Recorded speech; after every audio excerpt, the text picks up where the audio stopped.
আপনি জীবনে কারো না কারো উপকার করেছেন, কিন্তু তারা আপনার কৃতজ্ঞতা স্বীকার করেননি, তাই তাদের চেনা জরুরি। এই ধরনের অকৃতজ্ঞ মানুষ চিনবেন যেভাবে। নাম্বার 1, সন্তুষ্টি নেই। অকৃতজ্ঞ মানুষগুলোর জীবন যতই ভালো যাক না কেন, তারা কখনোই খুশি হতে পারেন না।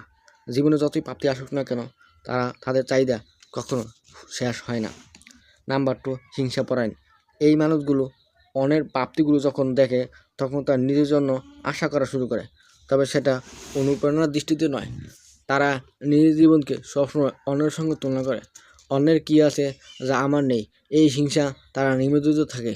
তবে আমার যা কিছু অন্যের নেই, সেটি কৃতজ্ঞতা নেই।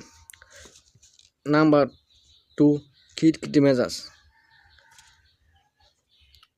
অকৃতজ্ঞ মানুষগুলো খুব সহজেই রেগে যায়।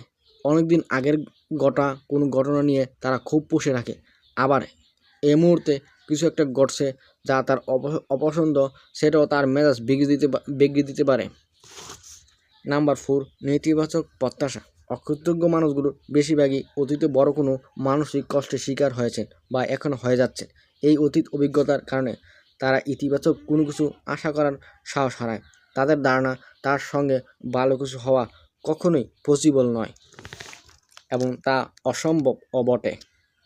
নাম্বার 5, তাদের চাওয়ার শেষ নেই। বেশিরভাগ মানুষই অন্যের কাছে কোনো কিছু চাইতে কুণ্ঠাবোধ করে, তবে অকৃতজ্ঞ মানুষগুলোর এই সমস্যা নেই বললেই চলে। তারা খুব সহজেই অন্যের কাছে কিছু চাইতে পারে, আর তাদের চাওয়ার কোনো শেষ নেই। সবসময় তাদের কিছু না কিছু প্রয়োজন।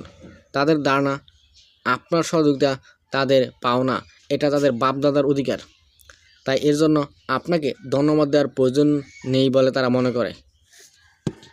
নাম্বার 6, অন্যদের ব্যাপারে তারা চিন্তিত নয়। অকৃতজ্ঞতা থেকেই তৈরি হয় স্বার্থপরতা। অন্যরা তাদের জন্য এটা ওটা করবে, এটা তাদের কাছে স্বাভাবিক ঘটনা হওয়ায় সেই উপকারগুলো করতে অন্যের কতটুকু ত্যাগ স্বীকার করতে হচ্ছে সেদিকে তাদের নজর নেই। নাম্বার 7, নিজের প্রয়োজন ছাড়া অন্যের জন্য টাইম নেই। এই মানুষগুলো তখনই কারোর সঙ্গে যোগাযোগ করে যখন ওই ব্যক্তির কাছে তার কিছু একটা দরকার, শুধু গল্প করার জন্য কিংবা একসঙ্গে সময় কাটার জন্য কিংবা কোনো পার্টিতে যোগদানের জন্য নয়। এমনকি মেসেজ দিয়ে খোঁজ নেওয়ারও তারা প্রয়োজন মনে করে না। তাদের জানা আপনাকে সবসময় তার পাশে পাবে। নাম্বার 8, সবসময় তারা ভুক্তভোগী হওয়ার অ্যাক্টিং করে। চিন্তাধারায় অকৃতজ্ঞ মানুষগুলো নিজেদের সবসময় ভুক্তভোগী মনে করে। তারাই পৃথিবীতে সবচেয়ে কষ্টে আছে।